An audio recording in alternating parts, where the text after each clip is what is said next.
Hi everyone, in this video हम cover करने वाले हैं lesson number 1 chemical reactions and equations. ये केमिस्ट्री का पहला लेसन है, तो लेट्स बिगिन। हम ट्राई करेंगे कि सभी जो हमारे एक्टिविटीज गिवन है उनको अच्छे से समझ के उसके बेस को कंसिडर करते हुए लेसन को कंप्लीट करते हैं। तो केमिकल रिएक्शंस एंड इक्वेशंस, इसमें जो केमिकल रिएक्शंस हमें गिवन है, किस तरह से केमिकल रिएक्शंस का फॉर्मेशन होता है, क्या होता है केमिकल रिएक्शंस, और उनको रिप्रेजेंट करने के लिए हम जो इक्वेशंस लिखते हैं उनको केमिकल इक्वेशंस कहते हैं। तो ये केमिकल इक्वेशंस किस तरह से होते हैं उनको डिटेल्स में स्टडी करने वाले हैं। साथ में हम ये भी देखेंगे कि किस तरह से हम केमिकल इक्वेशंस को बैलेंस करते हैं। तो हमें पता है कि हमारे डेली लाइफ में ऐसे बहुत सारे एग्जाम्पल्स है जहाँ पे दो टाइप के चीजें होती है, एक तो फिजिकल चेंज होता है या फिर केमिकल चेंज। तो हमने इसके प्रीवियस स्टैंडर्ड में भी फिजिकल और केमिकल चेंज के बारे में डिस्कस किया है। जैसे कि आप यहाँ देख सकते हो, क्या आप आइडेंटिफाई कर सकते हो ये जो हमारे प्रॉपर पॉइंट्स गिवन है इसमें से कौन से फिजिकल है चेंजेस और कौन से केमिकल चेंजेस है, राइट? तो मैटर की फिजिकल और केमिकल चेंज हम पहले पढ़ चुके हैं, तो I hope you can identify from this. जब भी कोई केमिकल चेंजेस अकर होते हैं, जैसे हम कहते हैं कि वहां पे केमिकल रिएक्शन हो रहा है, राइट? तो whenever any of the chemical changes happening, reaction हो रहा है दो चीजों के बीच में, तो इसी केमिकल रिएक्शन और केमिकल इक्वेशन को हम समझने वाले हैं। तो हमारे यहाँ पे पहले एक्टिविटी गिवन है इसी के बेसिस के ऊपर कि एक्टिविटी में दिया है, यहाँ पे हमने एक मैग्नीशियम रिबन लिया, साथ में हमने टोंग लिया है जिसके हेल्प से हमने मैग्नीशियम रिबन को होल्ड किया, और फिर जो बर्नर है, बर्नर के हेल्प से हम मैग्नीशियम रिबन को बर्न कर रहे हैं, राइट? नाउ मैग्नीशियम रिबन लिया है, तो मैग्नीशियम रिबन को हम लिख सकते हैं, मैग्नीशियम का फॉर्मूला होता है Mg। बाद में हम उसको बर्न कर रहे हैं, तो बर्निंग के प्रोसेस में हमें पता है कि ऑक्सीजन का यूज होता है, तो यहाँ पे मैग्नीशियम प्लस ऑक्सीजन हो रहा है, राइट? ये क्या हुए हमारे रिएक्टेंट्स, राइट? जब हमने मैग्नीशियम को बर्न किया in the presence of oxygen तो हमें मैग्नीशियम ऑक्साइड मिला है, यानी मैग्नीशियम ऑक्साइड का पाउडर मिला है। तो मैग्नीशियम ऑक्साइड का जो फॉर्मूला बनता है वो बनता है MgO। तो हम इस इक्वेशन को बैलेंस करें तो इस तरह से हमारा इक्वेशन बनेगा। तो ये जो आपका एरो दिख रहा है, ये एरो बता रहा है कि कौन से डायरेक्शन में केमिकल रिएक्शन अकर हो रही है। तो इस पर्टिकुलर रिएक्शन में केमिकल रिएक्शन हो रही है। जो दो हमने लिए हैं मैग्नीशियम और ऑक्सीजन, ये आपके रिएक्टेंट हुए। Left hand side of the equation में रिएक्टेंट होते हैं और राइट हैंड साइड में आपको जो दिख रहा है इसको हम कहते हैं प्रोडक्ट। अब ये जो मैग्नीशियम ऑक्साइड है, मैग्नीशियम ऑक्साइड का पाउडर फॉर्म होता है, तो here you can see magnesium oxide white colour powder form होता है। अब इससे रिलेटेड कुछ क्वेश्चंस आते हैं कि मैग्नीशियम रिबन जब बर्न होती है तो ये जो फ्लेम होती है, राइट, वी नो दैट कि बर्नर की फ्लेम ब्लू है, तो जब ये मैग्नीशियम रिबन बर्न होती है तो किस तरह से फ्लेम दिखाई देती है? तो डैजलिंग व्हाइट कलर की फ्लेम यहाँ पे हमें दिखाई देती है जब मैग्नीशियम रिबन बर्न होता है। तो फ्लेम का कलर आपको पूछते हैं कि what is the colour of the flame, तो कलर ऑफ द फ्लेम क्या है? Dazzling white. देन हमें पता है मैग्नीशियम एज उसका इलेक्ट्रॉनिक कॉन्फ़िगरेशन है 282, राइट? तो जो मैग्नीशियम है, मैग्नीशियम एक मेटल है, लेकिन जब मेटल का कंबशन हो रहा है और जो मेटल ऑक्साइड बन रहा है, इसका जो नेचर होता है वो बेसिक नेचर का है। तो मैग्नीशियम ऑक्साइड ये जो पाउडर है, इसको अगर आप टच करो तो आपको ये स्लिपरी फील होगा, यानी मेटल ऑक्साइड जो है वो बेसिक नेचर के होते हैं। तो ये और एक पॉइंट है जो आपको यहाँ पे ध्यान रखना है। तो हमने क्या देखा सबसे पहले कि फ्लेम जो है, फ्लेम डेजलिंग व्हाइट होती है, जो पाउडर है, पाउडर का कलर व्हाइट होता है। देन जब ये रिएक्शन होती है तो ये जो फॉर्म हुआ है इसको हम कहते हैं मेटल ऑक्साइड। इस कंप्लीट प्रोसेस को हम कंबशन की प्रोसेस कहते हैं, ठीक है? This process is called process of combustion.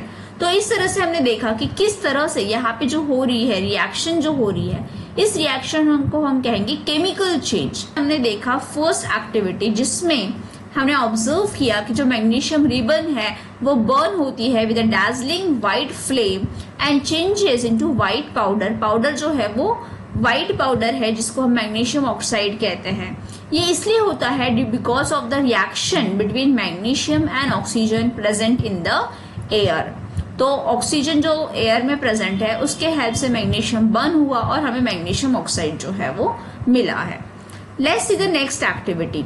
Take a few zinc granules in a test tube. हमने जिंक ग्रैन्यूल्स लिए हैं, Zn लिया है टेस्ट ट्यूब के अंदर। तो आप देख सकते हो यहाँ पे ये टेस्ट ट्यूब दिख रहा है आपको। टेस्ट ट्यूब के अंदर जिंक ग्रैन्यूल्स लिए हैं, उसके अंदर हमने dilute sulphuric acid. Dilute sulphuric acid का फॉर्मूला होता है H2SO4। तो सल्फ्यूरिक एसिड लिया है हमने H2SO4, डाइल्यूट फॉर्म में लिया है, मतलब उसके अंदर वाटर प्रेजेंट है। जिंक ग्रैन्यूल्स मतलब Zn हमने लिया है। तो अब देखो जिंक और H2SO4 इन दोनों का रिएक्शन होगा और इस रिएक्शन में जो फॉर्मेशन होने वाला है, there is a formation of hydrogen gas. Hydrogen gas का फॉर्मेशन होगा और एक सॉल्ट मिलेगा, दैट इज ZnSO4। ZnSO4 हमें मिलने वाला है। तो इस पर्टिकुलर रिएक्शन में हमने क्या ऑब्जर्व किया, इसमें हमने ऑब्जर्व किया कि यहाँ पे जो जिंक ग्रैन्यूल्स है, ठीक है, ये जिंक ग्रैन्यूल्स जो है ये रिएक्ट करते हैं डाइल्यूट सल्फ्यूरिक एसिड के साथ और हमें ZnSO4 का फॉर्मेशन होता है। साथ में आपका पूरा कॉनिकल फ्लैक्स है, इसका टेम्परेचर भी चेंज होता है, it rise in the temperature.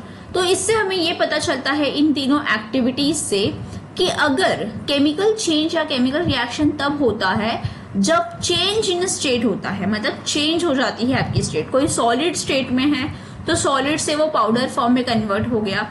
यहाँ पे जिंक जो है वो सॉलिड फॉर्म में था, sulphuric acid is in a liquid form, then it gets converted into gaseous. Hydrogen वहां से निकला है तो गैशियस स्टेट। तो change in state, change in colour, अगर कलर चेंज होता है देन इवोल्यूशन ऑफ गैस, जैसे आप देख सकते हो यहाँ पे H2 हाइड्रोजन गैस का इवोल्यूशन हुआ है, या फिर चेंज इन टेम्परेचर, अगर आपका जो पूरा कॉनिकल फ्लैक्स है अगर ये वार्म हो जाता है then that is the change in temperature.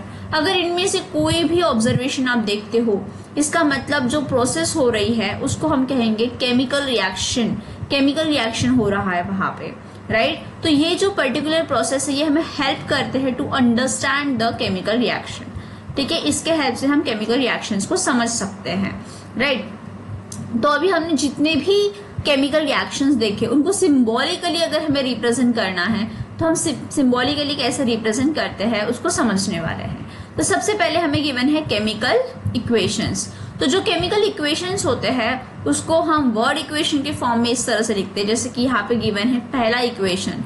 तो आप देख सकते हो जो हमने पहला इक्वेशन किया था वो था वर्ड इक्वेशन, मतलब वर्ड के फॉर्म में अगर हमें लिखना है तो it will be magnesium plus oxygen, हमें मिलेगा मैग्नीशियम ऑक्साइड। जो मैग्नीशियम और ऑक्सीजन है इसको हम रिएक्टेंट कहते हैं, it is on the left hand side, and right hand side में जो है उसको हम कहते हैं प्रोडक्ट। तो मैग्नीशियम प्लस ऑक्सीजन रिएक्टेंट एक दूसरे के साथ रिएक्ट करेंगे और हमें मिलेगा मैग्नीशियम ऑक्साइड। ये हुआ वर्ड इक्वेशन। इसी को हम शॉर्ट फॉर्म में, सिंबॉलिकल फॉर्म में लिख सकते हैं, जैसे कि हमने ऊपर लिखा था दैट इज Mg। मैग्नीशियम की जगह हम सिंबल लिख सकते हैं उसका, दैट इज Mg। ऑक्सीजन की जगह उसका सिंबल लिख सकते हैं हम O2, एंड मैग्नीशियम ऑक्साइड का जो सिंबल है वो बनेगा MgO, राइट। तो इस तरह से सिंबॉलिक रिप्रेजेंटेशन जो है वो हम कर सकते हैं, राइट। तो राइटिंग द केमिकल इक्वेशन, जब भी हमें केमिकल इक्वेशन लिखना है उसको हम सिंबॉलिकली लिख सकते हैं और उसको इस तरह से लिखा जाएगा Mg plus O2 we will get MgO, right. तो इस वर्ड इक्वेशन को इस तरह से केमिकल इक्वेशन के फॉर्म में हम लिख सकते हैं। देन ये जो केमिकल रिएक्शंस है इनको हमें बैलेंस करना है, जिसको हम कहते हैं बैलेंसिंग द केमिकल इक्वेशन। तो law of conservation of mass कहता है कि अगर जितना आपका रिएक्टेंट है, जितने आपने रिएक्टेंट यूज किया है, जितने क्वांटिटी ऑफ रिएक्टेंट हमने यूज किया है उतने ही क्वांटिटी ऑफ प्रोडक्ट हमें मिलना चाहिए। तो if you remember in the lesson in 9th class आपने दो लॉज ऑफ केमिकल कॉम्बिनेशन पढ़ा था, जिसके अंदर law of conservation of mass हमने देखा था। Law of conservation of mass कहता है कि मास can neither be created nor be destroyed. आप मास को क्रिएट नहीं कर सकते या डिस्ट्रॉय नहीं कर सकते। इसका क्या मतलब है? इसका मतलब यह है कि जैसे हम थर्ड एक्टिविटी दें, थर्ड एक्टिविटी में जितना क्वांटिटी ऑफ सल्फ्यूरिक एसिड आपने लिया है, अगर आपने 10 ml ऑफ सल्फ्यूरिक एसिड यहाँ पे लिया है, राइट, और जिंक ग्रैन्यूल्स जो है वो सपोज 10 ग्राम्स में है, right, 10 grams of zinc granules है, तो ये जो टोटल होगा इन दोनों का जो टोटल है वही आपको प्रोडक्ट में भी मिलेगा। तो प्रोडक्ट में भी 10 ml प्लस 10 ग्राम का कॉम्बिनेशन ही मिलने वाला है। यहाँ जो जिंक का क्वांटिटी है, ठीक है, वो बढ़ के 20 या 30 नहीं हो सकता। तो मास जो है, total mass on the left hand side and total mass on the right hand side should remain same, ठीक है। रिएक्टेंट साइड का जो मास है और जो आपका प्रोडक्ट है उसके साइड का जो मास है वो सेम होना चाहिए, इसीलिए इसको बैलेंस करना इंपॉर्टेंट है। जैसे कि आप यहाँ देख सकते हो इस इक्वेशन में जो मैग्नीशियम है Mg, ये 1 है, 1 molecule of Mg and 2 molecules दिख रहे हैं ऑक्सीजन के। लेकिन अगर आप प्रोडक्ट में देखो तो एक मैग्नीशियम है लेकिन ऑक्सीजन एक ही दिख रहा है, तो ऐसा कभी पॉसिबल नहीं है। इसको हम कहते हैं अनबैलेंस्ड केमिकल इक्वेशन। इसको बैलेंस करने की मेथड है जिसको हम नेक्स्ट वीडियो में समझने वाले हैं।